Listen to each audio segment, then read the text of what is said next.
नमस्कार, आप देख रहे हैं इंडिया टीवी। आपके साथ मैं हूं मीनाक्षी जोशी। दिव्य दरबार में कथित चमत्कार करने वाले पंडित धीरेन्द्र कृष्ण शास्त्री यानी बाबा बागेश्वर सनातन के नए पोस्टर बॉय बन गए हैं। बागेश्वर धाम महाराज सनातन धर्म और हिंदू राष्ट्र की बात करते हैं। रामचरितमानस पर सवाल उठाने वालों को भी करारा जवाब देते हैं।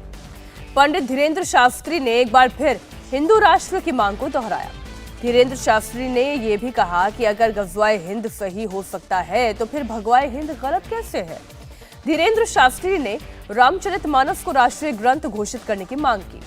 उन्होंने देश में रामचरितमानस के खिलाफ हो रहे विरोध को इंटरनेशनल साजिश बताया। घर वापसी के मुद्दे पर बाबा बागेश्वर सरकार ने एक बार फिर कहा कि वो धर्मांतरण नहीं, घर वापसी करा रहे हैं, लेकिन कुछ लोगों को उनका ये काम पच नहीं रहा, इसलिए बदनाम करने की साजिश हो रही है। इंडिया टीवी को दिए गए खास इंटरव्यू में बाबा बागेश्वर ने कहा है कि वो भारतीय और सनातनियों को जगाने का काम कर रहे हैं। ऑर्गेनिक फार्मिंग करेंगे तो सिर्फ आपकी ही सेहत ही नहीं बल्कि आपके पैसों की सेहत भी अच्छी रहेगी। ऑर्गेनिक फार्मिंग सीखनी है तो फ्रीडम ऐप को अभी डाउनलोड करो। सुनिए दिव्य दरबार में इंडिया टीवी संवाददाता अनुराग अमिताभ के साथ बाबा बागेश्वर की एक्सक्लूसिव बातचीत। मेरे पीछे इस वक्त आपको दिव्य दरबार ये लगा हुआ दिखाई दे रहा है, लेकिन इस दिव्य दरबार के साथ साथ है बाबा धीरेन्द्र शास्त्री जो पीठाधीश्वर है, उनके विवादों के दरबार भी लगते हैं। और हमारे साथ खुद धीरेन्द्र शास्त्री जी पीठाधीश्वर जी मौजूद हैं। उनसे कहते हैं दिव्य दरबार तो मैं देख ही रहा हूँ, बयानों के चलते विवादों के दरबार भी हो जाते हैं, लोग एक के बाद एक आपके बयानों पर। सबको बोलने की इस भारत में आजादी है। अगर कोई बोल रहा है तो वो अपनी मति से बोल रहा है, उस पर हमारा कोई विशेष टिप्पणी नहीं। लेकिन वर्तमान समय में जिस विषय के लिए आप आए हैं, रामचरितमानस को लेकर के जो कृत्य किया जाए, भारत के संविधान के प्रथम पृष्ठ पर भगवान श्री सीताराम पुष्पकारूढ़ हैं, ऐसी छवि अंकित है।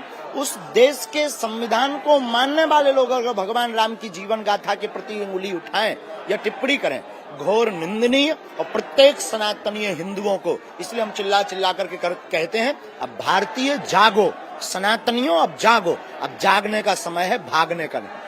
हिंदू राष्ट्र की बात कर रहे हैं, इससे भी आप आती है कि हिंदू राष्ट्र की बात चल रही है, लोगों को इसमें भी विरोध कर रहे हैं। लोगों को तो विरोध हमारे जीने से भी, लोगों को तो विरोध हमारे रहने ढंग से भी है, लोगों को तो विरोध भगवान राम से भी था, लोगों का विरोध तो भगवान कृष्ण के प्रति भी था। तो विरोध में हम ज्यादा नहीं पड़ते। हिंदू राष्ट्र का मतलब सर्वधर्म समन्वय, हिंदू राष्ट्र का मतलब सबको जीवन जीने का मौलिक अधिकार, हिंदू राष्ट्र का मतलब हिंसा को किंचित मात्र भी स्थान ना हो, ऐसा राष्ट्र। मुस्लिम धर्मगुरु भी आ गए हैं, वो कह रहे हैं कि आप धर्मांतरण करा रहे हैं, एक मुस्लिम ने किया तो उसको कैसे? कोई धर्मांतरण नहीं कर, घर वापसी करो, हमने घर वापसी करो। कोई आता है उनको भी तो करवाते हैं, वो भी तो ले जाते हैं, तब तो हमने नहीं बोला, तब तो हमारे किसी बेचारे हिंदू ने नहीं बोला।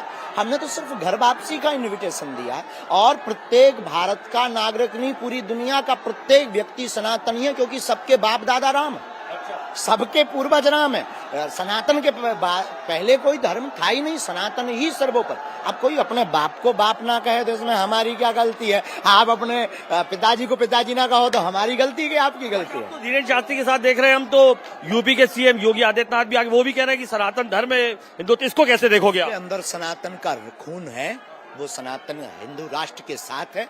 और भारत से जो अभियान, बागेश्वर धाम से जो क्रांति उठी है, भारत हिंदू राष्ट्र हो, हमें अपने इष्ट पर भरोसा है, होगा। आपको क्या लगता है हिंदू धर्म को क्या टारगेट पे ले लिया गया है, आपको लग रहा है? टारगेट, इतना बड़ी साजिशें चल रही हैं, इंटरनेशनल साजिशें। रामचरितमानस पर आज तक विवाद नहीं उठा हमसे पहले। अच्छा, गजवाई हिंद सही है, भगवाई हिंद गलत हो गया, वाहरे दोगुलो। भगवान एक आखिरी सवाल भी, यज्ञ की बात है। अब ये यज्ञ एक नए मिशन के रूप में तो ये देख रहे हैं, मतलब ये बागेश्वर धाम 2.0 नहीं है कि आप धर्म पर बात कर रहे थे, लेकिन अब ये समाज सेवा भी है। एक ये भारत का पहला तीर्थ बागेश्वर। हमें मीडिया पर और आप पर कई बार बहुत हंसी आती है कि बागेश्वर धाम की बात पर, विवाद पर बहुत बात की, पर बागेश्वर धाम ने आज तक कितनी बेटियों का विवाह करवाया ये किसी ने नहीं पूछा, नहीं दिखाया।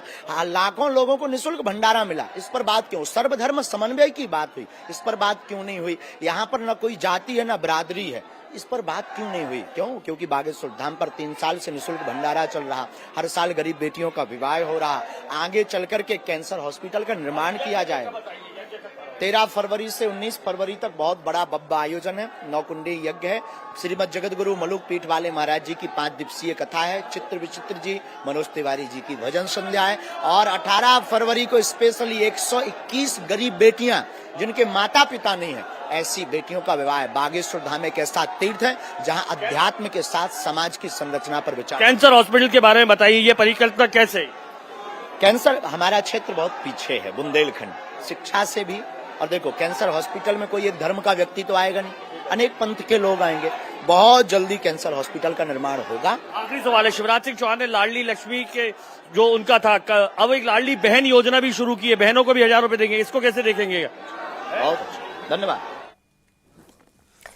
अपने एजेंडे को आगे बढ़ाने के लिए धीरेन्द्र शास्त्री छतरपुर में साधु संतों को जुटाने की कोशिश में लगे हैं। इसके लिए धीरेन्द्र शास्त्री मठों और पीठों को न्योता दे रहे हैं। 13 फरवरी को देश भर के साधु संत बागेश्वर धाम पहुंच रहे हैं। हरिद्वार में योग गुरु स्वामी रामदेव को आने का न्योता दिया गया। कनखल में आचार्य बालकृष्ण से मुलाकात की।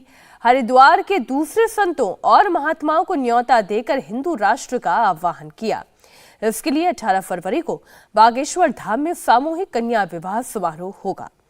19 फरवरी को यज्ञ का समापन होगा और इसके बाद गाड़ा में संतों का समागम होगा। साधु संतों को साथ लेकर सनातन धर्म की रक्षा का संकल्प लिया जाएगा। एक तरफ जहां धीरेन्द्र शास्त्री हिंदू राष्ट्र की बात कर रहे हैं, तो वहीं दूसरी तरफ वो अपने बयानों से नए नए फसाद विवाद खड़े कर रहे हैं।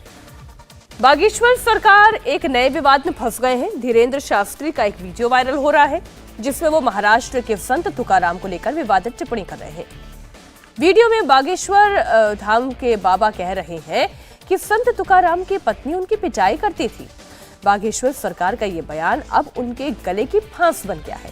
इस बयान के सामने आने के बाद एनसीपी विधायक अमोल मिटकरी ने मोर्चा खोला। एनसीपी विधायक ने कहा कि अगर बाबा बागेश्वर ने अपने बयान के लिए माफी नहीं मांगी तो वारकरी समाज उन्हें लाठी से जवाब देगा। वहीं बीजेपी ने भी धीरेन्द्र शास्त्री से इस बयान के लिए माफी की मांग की। सबसे पहले आपको बाबा बागेश्वर का वो विवादित बयान सुनाते हैं। संत तुकाराम महाराष्ट्र के एक ऐसे महात्मा जिनकी लुगाई रोज मारती थी, उन्हें रोज पीटती थी डंडे से। तो किसी ने उनको पूछा, तुम लुगाई से पिटते हो, बीवी से पिटते हो, शर्म नहीं आती? संत तुकाराम बोले, ईश्वर की कृपा है कि मुझे पीटने वाली लुगाई मिली। बोले, इसमें कृपा कौन सी हुई ईश्वर की? बोले, वाह, अगर प्रेम करने वाली लुगाई मिलती तो हम भगवान से प्रेम नहीं करते, लुगाई के ही चक्कर में पड़े रहते। पीटने वाली मिली तो वो मौका तो दे रही कि तुम मेरे चक्कर में कहां पड़ा, चल राम जी के चरणों में जा। बाबा के खिलाफ एनसीपी विधायक अमोल मिटकरी ने मोर्चा खोला। एनसीपी विधायक ने यहां तक की धमकी दे दी कि अगर धीरेन्द्र शास्त्री माफी नहीं मांगेंगे तो वो उन्हें लाठी से जवाब देंगे। जर जगद्गुरु तुकोबारायांचा अपमान अशा प्रकारचे नालायक लोक येऊन करत असतील, अगर जगत गुरु का अपमान इस तरह के नालायक लोग करते रहेंगे तो इनको ठीक करना ही पड़ेगा। जिसने खुद ने शादी नहीं की हो उसे क्या पता कि संसार क्या होता है। संत नामदेव महाराज की पत्नी ने भी उनकी प्रशंसा की थी। जीजाबाई ने तुकाराम की प्रशंसा की थी। लेकिन अगर इस मूर्ख को वारकरी संप्रदाय के बारे में मालूम नहीं है तो वो बोले नहीं। बागेश्वर को लाठी से जवाब देने में वारकरी समाज आगे पीछे देखेगा नहीं। माफी मांग, अन्यथा परिणाम भुगतने के लिए तैयार रहो। अन्यथा त्याचे परिणाम। बीजेपी भी धीरेन्द्र शास्त्री के बयान से खफा है। बीजेपी के आध्यात्मिक इकाई के आचार्य तुषार भोंसले ने कहा कि बागेश्वर सरकार न केवल वारकरी संप्रदाय बल्कि पूरे महाराष्ट्र का अपमान कर रहे हैं। बागेश्वर धाम तथा पंडित धीरेन्द्र शास्त्री ने जगत गुरु तुकाराम महाराज जी के बारे में एक गलत संदर्भ दिया है, जिसकी वजह से संत तुकाराम महाराज एवं उनकी धर्मपत्नी की प्रतिमा को ठेस पहुंच रही है। ये केवल वारकरी संप्रदाय नहीं बल्कि समूचे महाराष्ट्र का अपमान हो रहा है।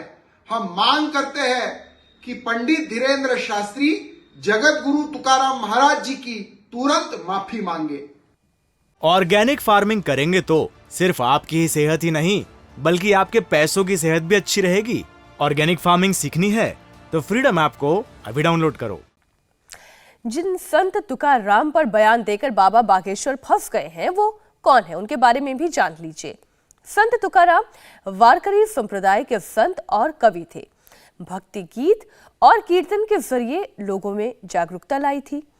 संत तुकाराम ने महाराष्ट्र में भक्ति आंदोलन की नींव डाली। समाज की बुराइयों और कुरीतियों पर भक्ति पदों के जरिए चोट करते थे। छत्रपति शिवाजी की जिंदगी पर भी संत तुकाराम का बड़ा असर था।